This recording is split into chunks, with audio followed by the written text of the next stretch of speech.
All right, welcome back. So we're continuing with chapter one from Core's The Economy. This is 2.0. And this video, we're going to talk about how we measure things in the macroeconomy. And so we're going to focus mostly on the labor market. And so the most common sort of labor market measure that we see all the time is the unemployment rate. And the unemployment rate, as we'll talk about somewhat confusingly, is not just, all the people who aren't working, because that would include, people who are retired who don't want to work anymore. It would include full-time students. It could potentially include children who we don't think should be working. So we need to be careful about what we are including in the unemployment rate. And we also need to be careful that we're not excluding people that maybe we do want to include. And so there are actually a number of different measures of the labor market to see sort of how healthy the labor market is. And those are the things that we're going to talk about in this video. All right, so remember what I said in the last video, right? That one thing that I want you to remember, in 20 years when you don't remember anything else from your principles of macroeconomics class. And that is that one person's spending is another person's income. And this graphic is really designed to try to help us remember that. It's called the circular flow diagram. And this one is a little bit more complicated than some circular flow diagrams that you might see. Some we'll just have households and firms. But what this is saying is that households are buying stuff from firms, right? And firms are making stuff, but the only way they can do that is by hiring the households to supply labor. And so the goods and services and the money make a circular flow throughout the economy. This one adds in the government, right, which provides a lot of goods and services, things like education, national defense, roads, utilities. And then it also adds in around the whole thing the sort of biosphere and physical environment, right? Because one of the things that we've learned in sort of the last 50 to 70 years is how important it is to think about the economy's impact on the world, right? And so if we use up a natural resource, then we don't have it back. And if we put things into the physical environment that just stays there, it can cause problems, whether that's health problems or planetary problems like climate change. And so we want to have this sort of diagram in the back of our minds throughout the whole semester, really, because it's saying not only is one person spending another person's income, right, but it's also saying there's a lot of things going on that might not get measured in a market, things like pollution and resource extraction that we nonetheless need to think about when we're thinking about the economy as a whole. All right, so let's get into the labor market. And I like this graph, right, because it sort of says, all right, let's start with everybody, okay? So we have this gray rectangle over here of the entire population.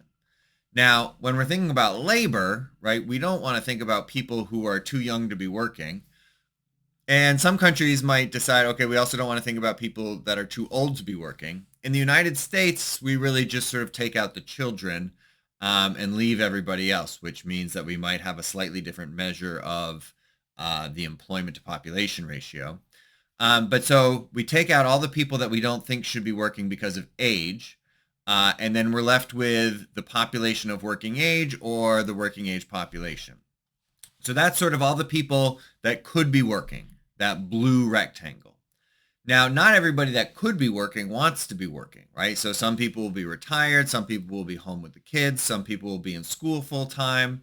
And so we're going to divide that up into two pieces. One is the top purple, which is the labor force, and then the red is out of the labor force. Now, this out of the labor force could be important, right? Because it depends on why they're out of the labor force. If people are retired and happy and enjoying life, that's fine. If people choose to stay home and raise children, also great. If people are in school, improving their human capital, that's good. But if people are out of the labor force because they've given up looking for work, they can't find anything, there's nothing, productive for them to do, but they would like to be doing something productive, then that's not so good. And so we while we don't include the sort of people out of the labor force in our general sort of unemployment rate, we do look at things like the employment to population ratio, and we will also look at things like discouraged workers that might include some of those out of the labor force people. So from that labor force, that purple box, we divide it up into two more boxes. The green is the employed, so this is everybody who is working for pay. And then the orange is the unemployed. Now, the unemployed has a very specific definition. In the United States, it means I'm not working, but I want to be working, and I have looked for work in the last 4 weeks. And if you meet all of those criteria, then you are counted as unemployed. And from those boxes, we can calculate some labor market statistics. So the participation rate basically says, all right, all the people who want to work, that's our labor force. Remember, that's employed plus the unemployed, divided by the population of working age, everybody who could be working. And so a higher participation rate says, okay, more of the people who could be working want to work. It doesn't necessarily say they all are working because some of them could be unemployed. And so the unemployment rate then is the unemployed divided by the labor force. Now, a common mistake that people make when calculating the unemployment rate is to divide the unemployed by the population of working age. But what we're interested in is all of the people who want to work, that's the labor force, how many of them can't find a job, and that's the unemployed. So we can also think of this as the unemployed divided by the employed plus the unemployed, which is our definition of the labor force. Now, it could be that we have a really low unemployment rate, but for some reason, a lot of people who kind of want to be working, could be working, have given up. And so one way we could see that is with the employment rate, or sometimes called the population to employment ratio, which is the employed divided not by the labor force now, but by the population of working age. And so if we see the employment rate falling, then that could be a clue that maybe something isn't working. It could also be a clue that that our society is getting richer and richer and that fewer people need to work in order to provide us with the things that we want. And that would be okay. But if it's because people have given up looking for work, they're frustrated, they're discouraged, then that would obviously not be so good. All right, so we can sort of look at some of these numbers for the United States and the United Kingdom. So over on the left here, we have the employment and participation rate going back to 2000. We can see that there was a drop in the participation rate and a drop in the employment rate during the financial crisis, which began in 2008. And then it took a sort of long, slow road to recovery. It was pretty well recovered. The labor market looked pretty good at the time the pandemic hit in 2020. We got a steep drop, but then it recovered more quickly, frankly, than a lot of people expected. And we can see that in the unemployment rate as well, right? So the global financial crisis starts in 2008, and the unemployment rate goes up more in the United States than in the United Kingdom, and then falls, and it's really low at the time of the pandemic, spikes up, but then recovers reasonably quickly. All right, so here's just 4 other European countries that we can compare in terms of the employment rate or employment to population ratio, the participation rate, and the unemployment rate. And you can see that they're fairly similar, with Spain being a bit of an outlier. And there's a number of reasons for that that we'll talk about a little bit more later, both in this chapter and in later chapters. Although, as I said in the earlier video, Spain has recovered and is doing much better now, thankfully, because they really had sort of a depression level unemployment rate after the financial crisis. And it took them a very long time to recover. And so you can see we have employment rates that range from about 48% in Spain to 67 or 68% in Norway. The participation rate is also higher in Norway, but sort of maybe a little bit less of a difference, right? Because Spain had a higher unemployment rate. And then the unemployment rate in Austria, Germany, and Norway were all sort of below 10%, whereas Spain in this time, mostly because of the financial crisis, had a much higher unemployment rate. So another piece that we really care about is, all right, well, having a job is obviously really important because you don't have any wage income if you don't have a job, but how much you are earning is also extremely important. And in order to think about this, we need to introduce an important concept in terms of nominal versus real. And anything that we describe as nominal means we're measuring it in currency. So we're measuring it in dollars or pounds or pesos or rupees. And that's how much you will get paid every week or 2 weeks or month, however you get paid. But what people really care about, or at least what they should care about, is how much that money can buy. And so in order to turn that nominal wage into a real wage, what we can buy of real goods and services, we need some level of what the prices are. And so one way we can do that is using what we call the Consumer Price Index, which we will come back to later in the semester. The CPI basically looks at what a typical household buys, so including, rent, food, utilities, healthcare, entertainment, education, all of that put together.